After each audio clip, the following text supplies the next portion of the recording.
মহালয়া। আশ্বিনেরই শারদ প্রাতে বেজে উঠেছে আলোকমঞ্জি। বীরেন্দ্রকৃষ্ণ ভদ্রের এই বাণীর মাধ্যমেই ঘুম ভেঙেছে আপামর বাঙালি।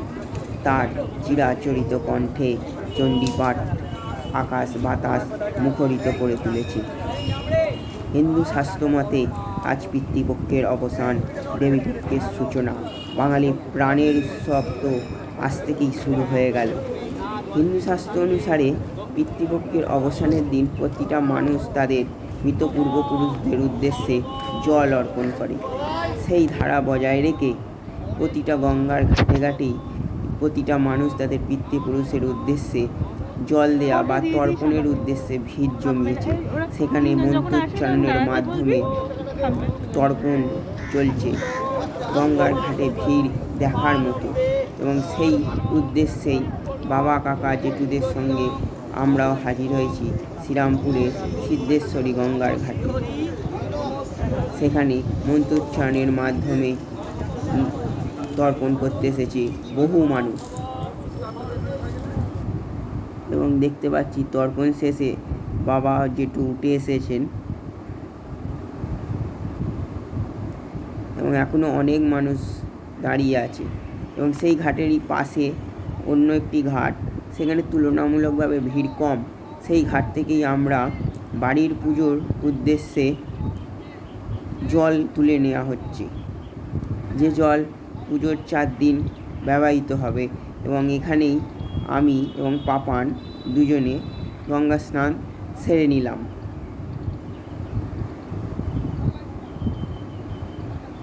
এবং এই মুহূর্তে গঙ্গায় ভাটা থাকার কারণে গঙ্গার জল অনেকটা নেবে গেছে, যার জন্য খুব সাবধানে জল তুলে ওপরে নিয়ে আসতে হচ্ছে, এবং পাপান সেই কাজটি করছে।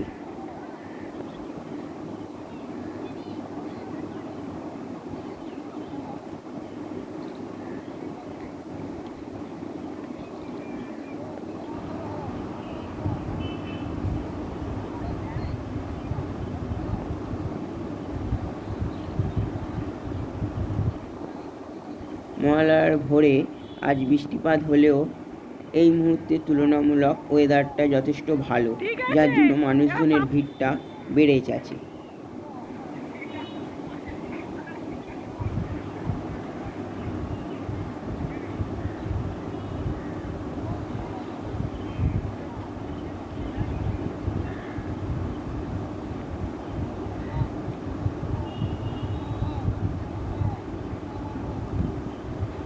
এই মুহূর্তে আমি আর পাপান চান করে ওপরে উঠে এলাম, এবং বাকি জলও নিয়ে ওপরে আসা হচ্ছে।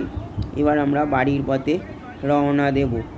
রওনা দেওয়ার আগে আমরা এই পাশে একটি পূজা মণ্ডপে দুর্গা প্রতিমা দর্শন করলাম। এরপর আমরা বাড়ির পুজোর নানা প্রস্তুতি নিয়ে ফিরব।